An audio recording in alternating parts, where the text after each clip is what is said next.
मैं समझता हूँ कि इंग्लिश ज़बान एक बड़ी आसान ज़ुबान है as compare to rest of the languages like even Urdu, Punjabi, Pashto, French, German, whatsoever जो भी आप लैंग्वेज ले लें। अब कई लोगों को लगेगा कि ये कैसे, जिनको इंग्लिश मुश्किल लगती है, तो मैं उनको प्रूव कर सकता हूँ 1 मिनट में। कैसे? इंग्लिश में ये होता है, मुझे बाकी लैंग्वेजेस का इतना डीपली नहीं पता, लेकिन इंग्लिश का थोड़ा सा जो मैं जानता हूँ, हाउ नो, उसमें ये होता है कि आप एक वर्ड याद कर लें और उस वर्ड से आप फिर कई लफ्ज़ खुद से बना सकते हैं और उसको लिख भी सकते हैं और बोल भी सकते हैं। फॉर एग्जांपल, इंग्लिश में एक वर्ड है एल्स। एल्स का मतलब है कुछ और, एक चीज़ को जो आपके पास है उसको छोड़कर कुछ और।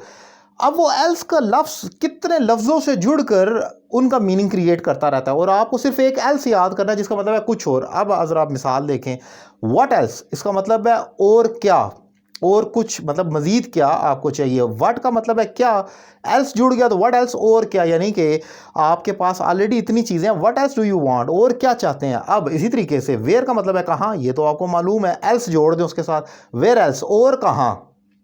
वेयर का मतलब है कहाँ, लेकिन वेयर एल्स, और कहाँ। You don't want to come here, where else do you want to go, आप यहाँ नहीं आना चाहते तो कहाँ जाना चाहते हैं, और कहाँ।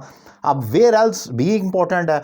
हाउ एल्स, अगर इस एक्शन को ऐसे परफॉर्म नहीं करना, how else do you want to perform it, फिर कैसे परफॉर्म करना है, या और कैसे परफॉर्म करना है, हाउ एल्स।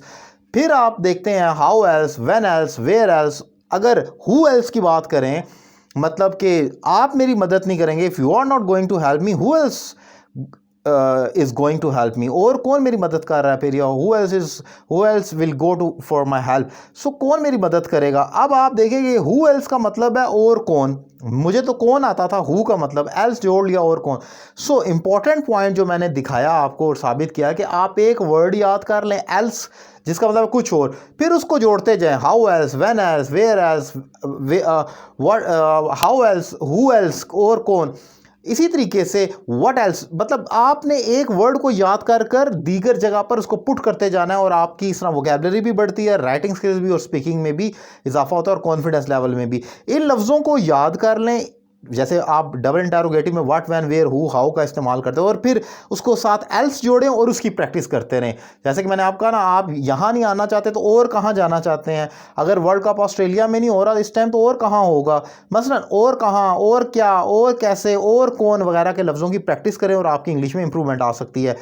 उम्मीद करता हूँ शॉर्ट ट्रिक आपको पसंद आई होगी, और ये एक डेमो था, जैसे कि डेमो क्लास होती है, और आप सोच सकते हैं अगर ये 3 मिनट की शॉर्ट वीडियो आपका एक कंसेप्ट क्लियर कर सकती है तो 3 माह का कोर्स आपकी इंग्लिश में कितनी इंप्रूवमेंट ला सकता है।